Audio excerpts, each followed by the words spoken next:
to Friday. Tonight is a special show. I mean, every time we do a Friday show, it's always like, hey, let's talk about something really depressing where we all want to hang ourselves. Tonight, it's the Fed. Oh, it's going to be spooky. During the financial crisis, most Americans have heard a lot about the Federal Reserve, but most Americans don't know anything about it, how it works, what it is, who even runs it, or how it's run. We know that it buys our debt, it sets up interest rates, it has a lot to do with the economic well-being of our nation. Wouldn't you say? Where did it come from? Tonight is part of our E4 focus this year. We're going to delve into E2 and get educated on the Fed. G. Edward Griffin, he is the author of this book, and if one more person hands me this book, I'm going to snap, because I get this from so many. I go out and people are like, have you read this book? Yes, I have. May I recommend, have you read this book? If not, read it. It is The Creature from Jekyll Island. It is a fascinating book on the Fed. The author is one of our guests tonight. We're going to start at the beginning. We're going to talk a little bit about what they're doing now, but I want you to know we're just going to start at the beginning, and really, we're going to give the history of the Fed as told by the Fed. The happy tale on their own website. Are you ready for this? It's great. Here we are. Here it is. Watch this. Quote on their website. After Alexander Hamilton spearheaded a movement advocating the creation of a central bank, the first bank of the United States was established in 1791. You see how great this is? The Fed was started by a founding father. No, it wasn't. No. The first bank isn't the Fed. So what does that have to do with anything? Well, nothing. But they just wanted to throw a founding father's name in there. The bank's charter ran for about 20 years. And because it took about 20 years before Americans realized, hey, that Bank of America thing, that's not working out. They've got way too much power and influence, just like all the other founders said. A proposal to renew it failed. Now back to the happy story from the Fed's website. Quote, the situation deteriorated to such an extent that in 1860, a bill to charter a second bank of the United States was introduced in Congress. The second bank was very much like the first, except bigger, about 3.5 times bigger. It's always that way, isn't it? Anyway, the charter also lasted about 20 years before people went, what are we doing? Americans realized that it wielded too much power and influence, and the proposal to renew it also failed. Then, according to the Fed's website, they got rid of that nasty charter thing in the will of the people. Quote, in 1907, a severe financial panic jolted Wall Street and forced several banks into failure. Many Americans thought their banking structure was sadly out of date and needed major reform. The first draft of the Federal Reserve Act was called the Aldrich Bill because, well, the guy who wrote it was named Aldrich, and it failed. President Taft refused to support it, and you remember he was so fat they had to have a special bathtub for him. Then it underwent some surgery and a readmission as the Glass-Owen Bill, and of course it got a signature from progressive Woodrow Wilson in 1913. Well, that's the Fed's story. Bill was introduced in 1907, and in 1913 it finally came to be. Isn't everything great in sunshine and lollipop world? The Federal Reserve Act wasn't drafted in Congress. It was drafted on a private island off the coast of Georgia in 1910. Here is the island, Jekyll Island. And it was drafted under great secrecy. Jekyll Island was the retreat for billionaires like William Rockefeller and J.P. Morgan. And in 1910, Senator Nelson Aldrich, the Republican whip in the Senate and the chair of the National Monetary Commission, sent his private railroad car to the New Jersey Railroad Station, where he and 5 other men were instructed to come one at a time and everybody pretend they just didn't know each other. Aldrich, who is the guy, remember, he wrote the original bill? He was a business associate of J.P. Morgan. Oh, and the father-in-law to John D. Rockefeller, Jr. So there's no special interest happening there. There was also Abram Piatt Andrew, Assistant Secretary of the Treasury.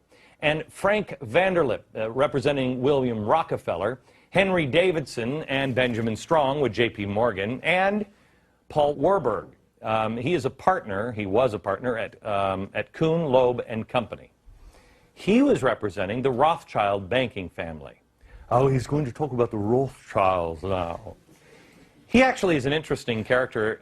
If you ever saw Little Orphan Annie, Daddy Warbucks was named after Warburg. These are the men that represented 1/4 of the entire wealth of the world. You think we got a problem with wealth now? Those guys, 1/4 of all of the money in the world. The Morgans, the Rockefellers, the Warburgs, the Rothschilds, all in one room. Yeah, but when do they start sacrificing chickens? Well, it doesn't happen. That I'll tell you. These guys were all competitors. According to G. Edward Griffin, who we'll talk to in a minute, they all had come together to form a banking cartel so they didn't have to compete against each other. He says it was like an oil cartel or a sugar cartel, but this cartel actually went into partnership with the government. I mean, how great is that, huh? It's kind of like the drug cartels in Mexico. Wait, I didn't say that out loud, did I? So for more than a week, these men sat around there. And they sat around this big table and they hammered out all the details of what became the Federal Reserve System with 5 objectives. How many of these do you agree with? 1, to stop the growing competition from the nation's newer banks. That doesn't sound good. 2, to obtain a franchise to create money out of nothing for the purpose of lending. That one really doesn't sound good either. 3, to get control of the reserves of all of the banks so the reckless ones wouldn't be exposed to currency drains or bank runs. Oh, that's the charity part. Golly gee, beef, thank you so much. Then, to shift the losses from the bank owners to the taxpayers. It just gets better and better for you and me, doesn't it? No. Again, the answer is no. And then finally, to convince Congress that the purpose was to protect the public. Well, they started the Federal Reserve with no money, just a checkbook. The government could go to the Fed and obtain instant money without having to consult the taxpayer. What a country! Money created out of nothing and then given to the government. It's loaned by the banks to you and me, and then we pay interest on it, and it goes to them. Interest on nothing. Again, the Fed is nothing more than a cartel like OPEC, except it's a money cartel. And this cartel that brought the federal government into a partnership where you and I have to answer to it. And it's only to enforce the rules of the cartel, you know, to bring those into agreement with the federal laws to protect you. It operates under the protection of the federal government, and the government has virtually given a monopoly to create the nation's money supply. There are no elected officials. There are virtually no accountability to anyone. The president doesn't get to say, I'm going to name Glen Beck as the head of the Fed, which, oh, please. Sarah, when you're in, I'm available. Oh, did I say that one out loud, too? Can't do that. The Fed gives the president a list to choose from. Really? Well, thank you, Chairman Mao. The Fed is privately owned, but by whom? Good question. No one knows. We can't open their books, and we don't know who owns them. Really? Now, here's an interesting spin from the Federal Reserve Board website. Although they're set up like private corporations and member banks hold their stock, the Federal Reserve banks owe their existence to an act of Congress and have a mandate to serve the public. Oh, therefore, they're not really private companies, but rather owned by the citizens of the United States. Well, that's fantastic. Let's all go to the bank and make a withdrawal. Or how about we lower the interest rates at the bank we own? Yeah. The next question and the answer on the site is, are Federal Reserve Bank employees considered government employees? Answer, no. Employees of the Federal Reserve banks are not government employees. They're paid as part of their expenses of their employing reserve bank. Oh, so it's like charity. That's interesting. So it's not really private, and it's not really public. It's just this mysterious magic money dispenser that buys all our own debt, sets our interest rates, sets our economic policy, loans billions of dollars to other countries, helps us borrow billions of dollars from other countries, and then prints money just out of the thin air. And there's no drive-through window, but everything else sounds magical, doesn't it? Yes. I have news for you. There's a lot of people, when you start talking about the Federal Reserve, they start going into, and then the Bilderbergs, along with Colonel Sanders, got together, and they start going down crazy roads. There is no reason to do it. It's crazy enough. Let's talk about just the facts, shall we? Let me introduce you to a couple of our guests, because I think we have some interesting times ahead, and I have a feeling the audience is waiting to pounce. Edward Griffin is the author of The Creature from Jekyll Island, and Mike Calabria is the director of financial regulation at the Cato Institute. How are you, sir? I'm doing well, thank you, Glenn. Did I get it right as far as you're concerned? Mark, but...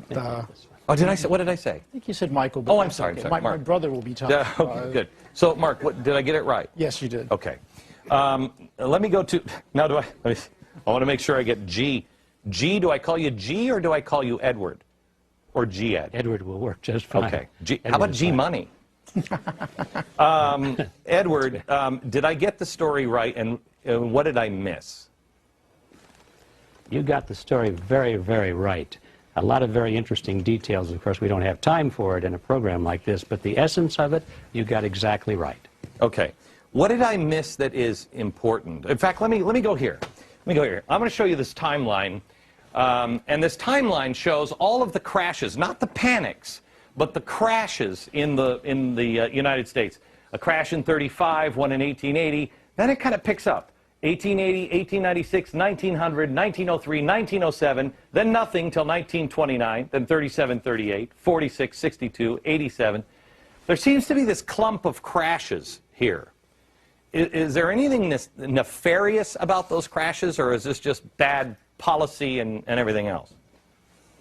Well, there are two things. First of all, you asked if there was anything that was left out. As I said, the important items were there, but there's one thing you might want to explain to the audience, and the reason for the secrecy that you mentioned. Why were they concealing their identities? Why did they deny that they went to this meeting? And the answer is because if the American people had known that this bill, which was supposed to protect the American people from the big bad bankers, was actually written by those same bankers, well, then the scam would have been out in the open. And that's why they had to keep the whole thing secret until many years after the meeting took place. Okay, so Edward, hang on just a second.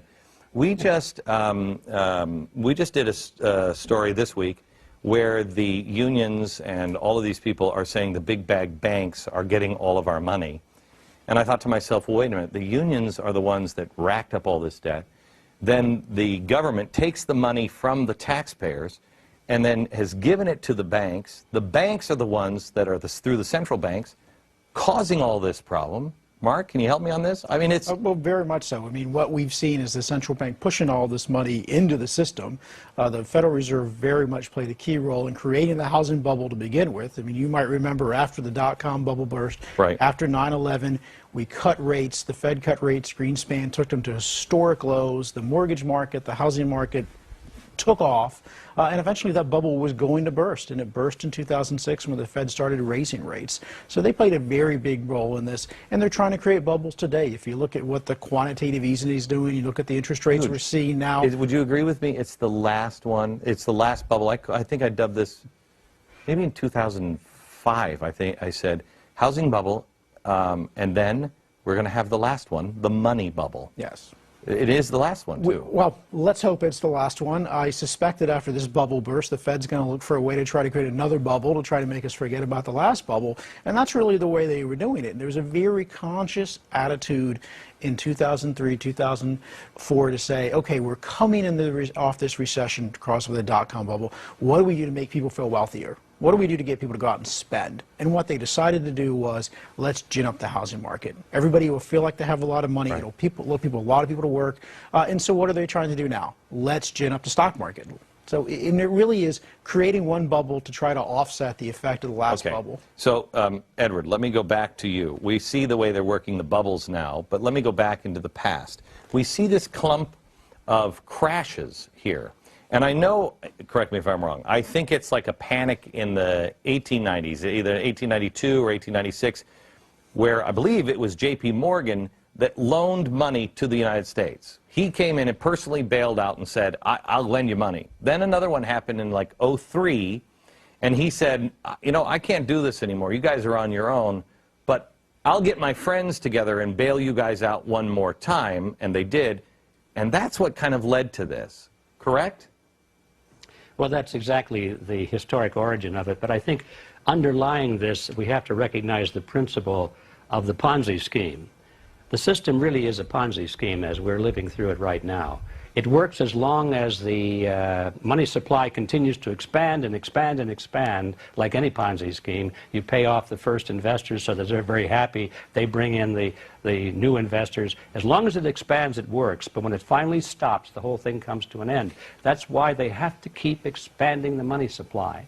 Well, when you create money out of nothing, you also face the fact that money goes back into nothing. So this kind of a system makes the expansion and contraction inevitable. The booms and the busts are inevitable. If the money were backed by something solid, like gold or silver, that you just couldn't create out of thin air, well, then there wouldn't be these contractions or expansions. It would be a nice, even playing field. Most people think that our money is kind of backed by something in Fort Knox. And I have talked to several congressmen who have asked to go see the gold in Fort Knox, and they can't go see the gold in Fort Knox. It is, I mean... That's, you know, sort of surprising, because one would think that congressmen and I can understand why they might not let me see it. I might want to take some of it out with me. Well, the largest collection of gold is here at the Federal Reserve, right? Exactly. And that's not American money, that's the Fed's. That's the Fed's, and a lot of what the the New York Federal Reserve keeps is gold for other people. Right. Like there might be gold for the Bank of England here in New York that they're keeping, and they quite often will just put it on a cart and move it from one person's account to another. Edward, do you believe we have gold in Fort Knox? I mean, a lot of gold in Fort Knox? Is it still there? I think it's very naive to think that we have any gold there for the reason you said. If they had it, they would show it. It's as simple as that. Okay, they don't have any gold there. Back in just a second.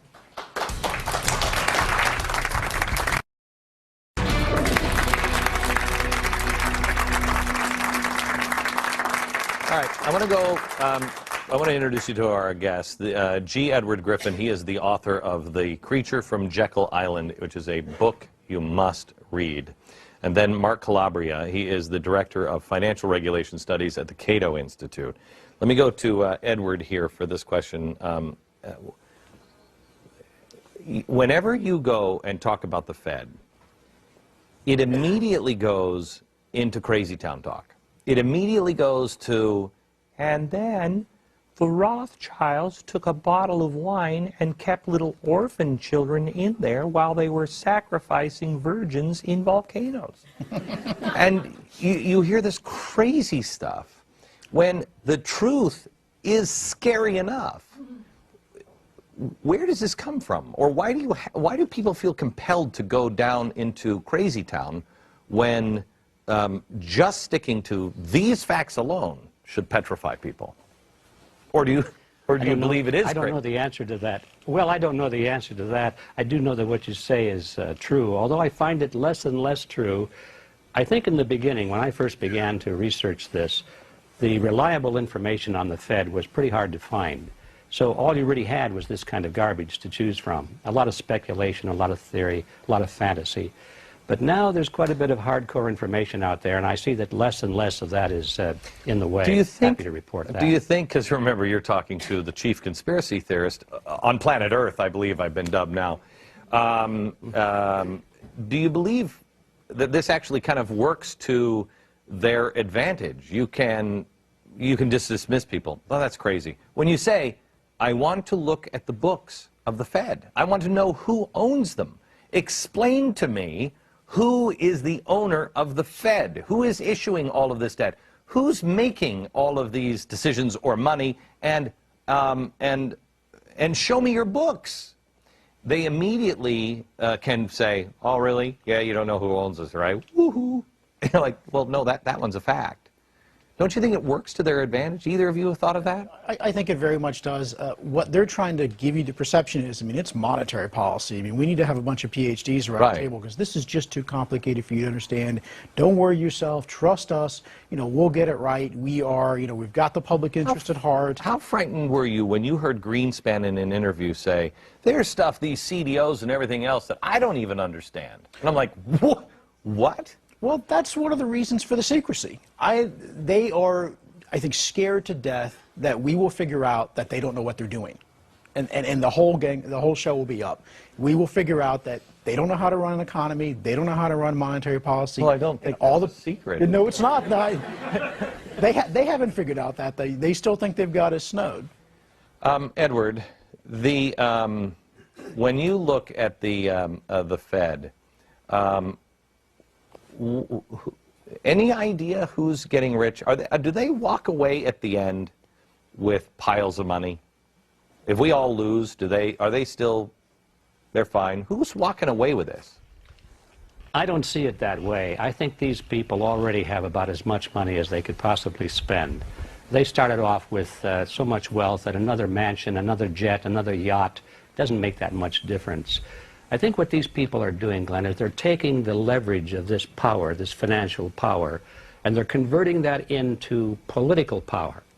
Their vision now is much bigger than just making money. Their vision is really in terms of controlling nations and in controlling society and in controlling the world.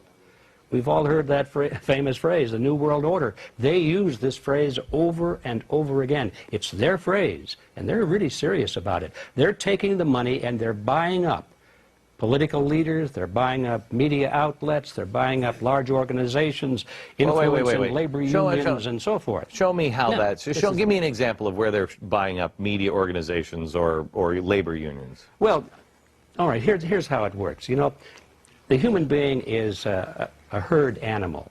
We follow in groups. We follow leaders. And so all that anybody needs to do to control a society is to control the leadership of that society through what these people call the power centers. Those are the large organizations, you know, the things that people belong to, and they have leaders and they follow. They respect their leaders. We're talking about political parties, labor unions, church organizations, the obvious things. So they know that if they can dominate just the heads of these organizations, the half of 1% of the population that is in control of the power centers, they've got the masses in line. And so when you look at the tops of these organizations, they're all in line with the Federal Reserve, with the New World Order, and that sort of thing. Okay. It is not the membership, but the top. It's the Sololinsky principle of organize the organized.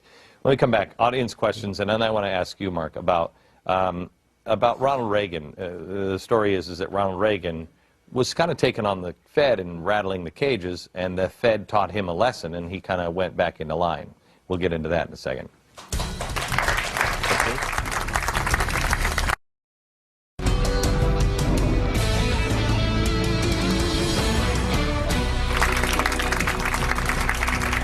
Back now with G. Edward Griffin and Mark Calabria. Edward is the author of A Creature from Jekyll Island. If you haven't read this book, you should. Are you surprised, Edward, on how many people are reading this book now? It's got to, I mean, how long ago did you write this?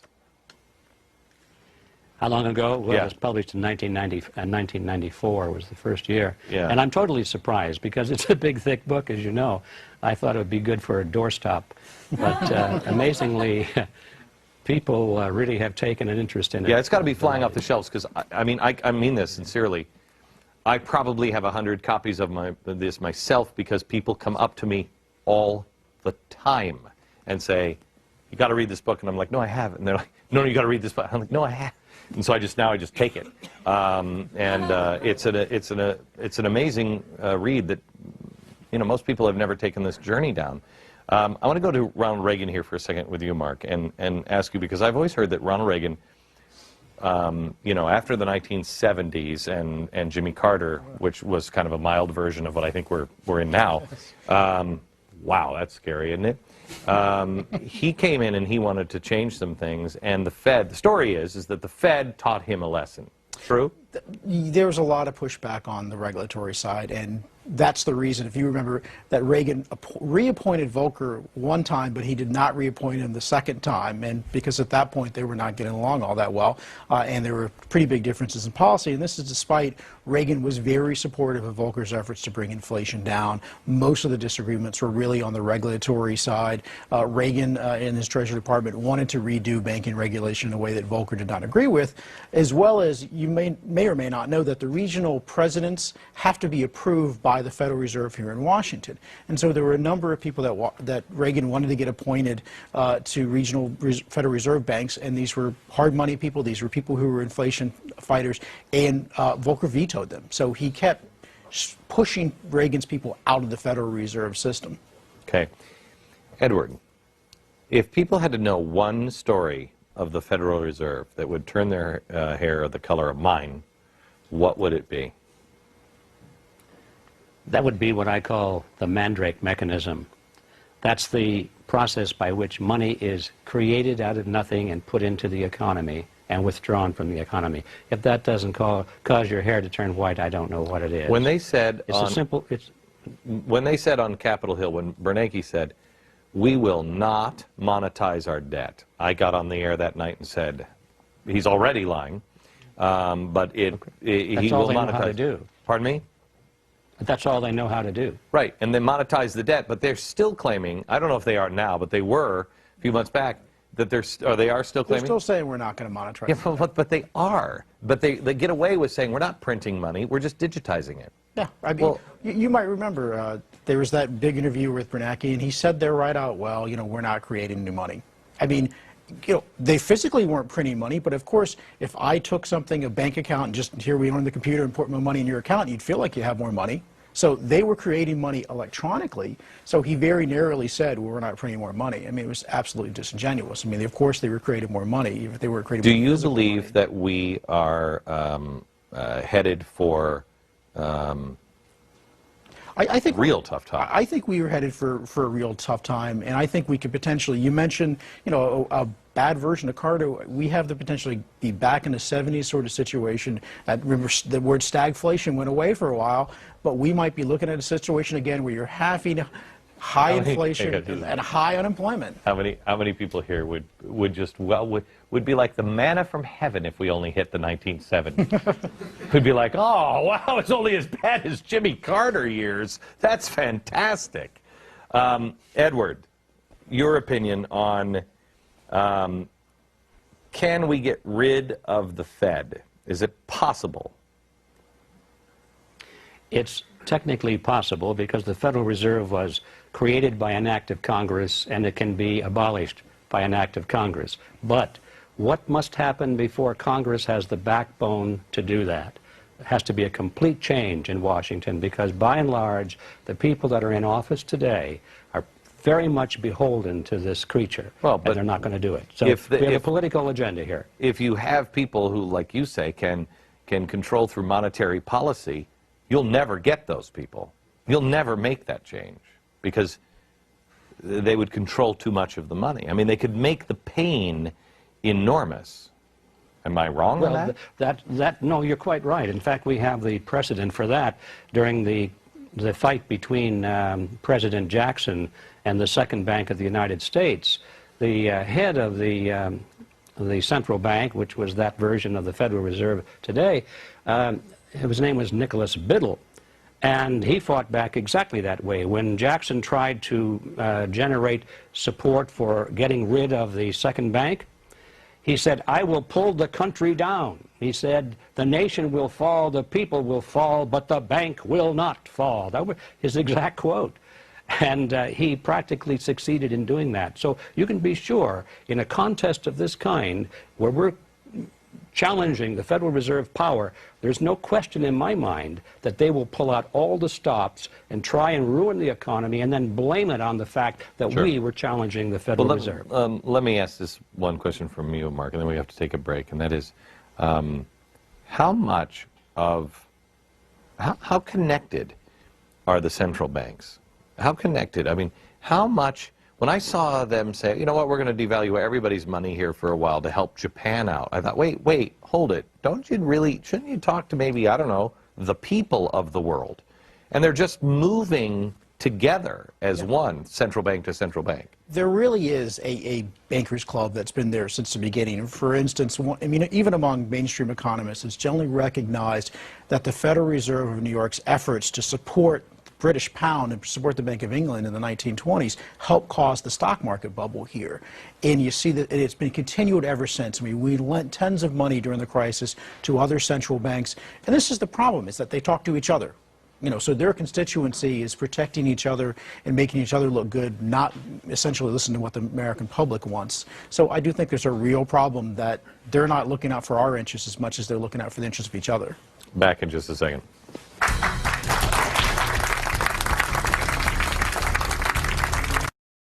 Hard-hitting interviews, sharp market insight, in-depth analysis with a critical eye on events shaping today's most important stories. Weeknights, Dobbs is back to business, going back-to-back with one of the most experienced names in business journalism, Neil Cavuto. Two trusted names, one powerful network. When it comes to covering business, these guys are all business. Only on Fox Business Network, giving you the power to prosper.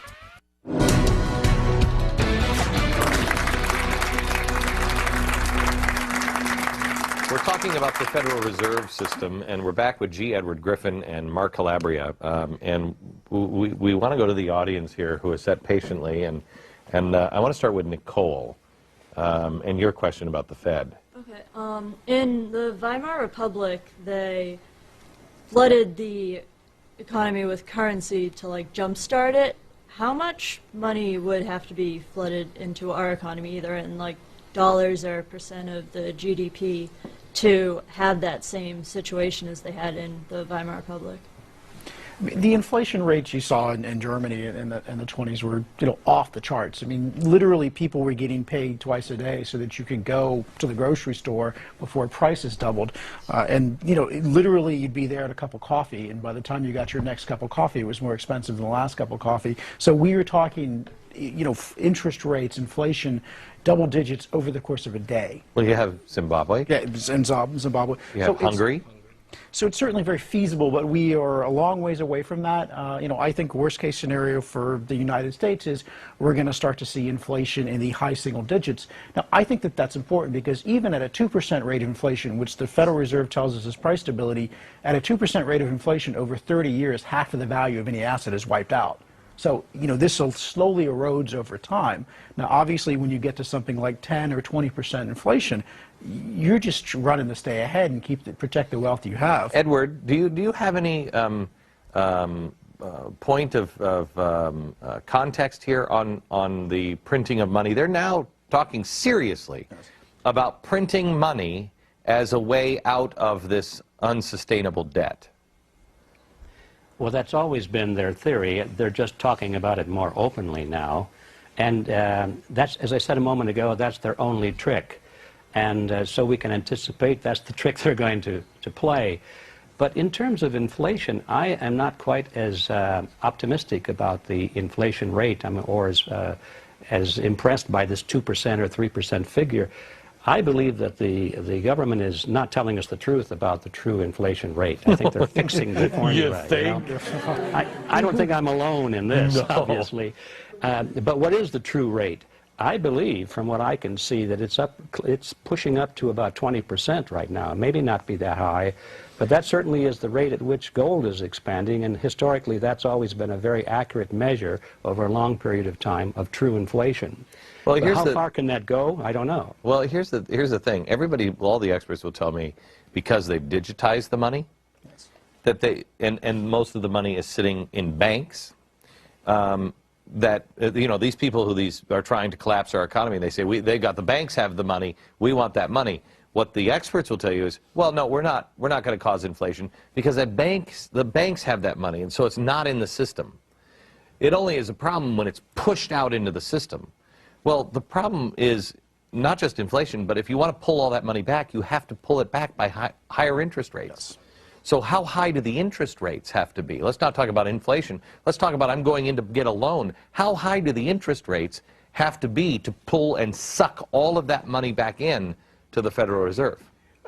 Well, you remember, I mean, I don't know during the the answer early to that. 80s, I mean, the prime rate got over like 21%. Right. And so one should start with, we are going to see higher interest rates either because of inflation and or the Fed having to raise rates to fight inflation. So I will tell you that I talked to Art Laffer, this is 2 years ago, and I said, Art, how high do they have to be? And he said, Glenn, I'm not going to give you a number. He said, substantially higher than what we saw in the 1970s and 80s. My question to him was, how do you not stop the heart of the economy if you've got, let's just say, 25% interest rate?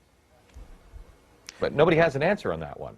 So how would you stop? How would you? You throw the economy into a recession. That's what happened in the early 80s. We had a very deep, fortunately it was a relatively short recession, but it was a very deep and painful recession we had in the early 80s, and that was with the federal funds rate of just around 21%. It only works if you have a free market system and people who know, who are willing to experience the pain and know how to go out and start business. Back in just a second.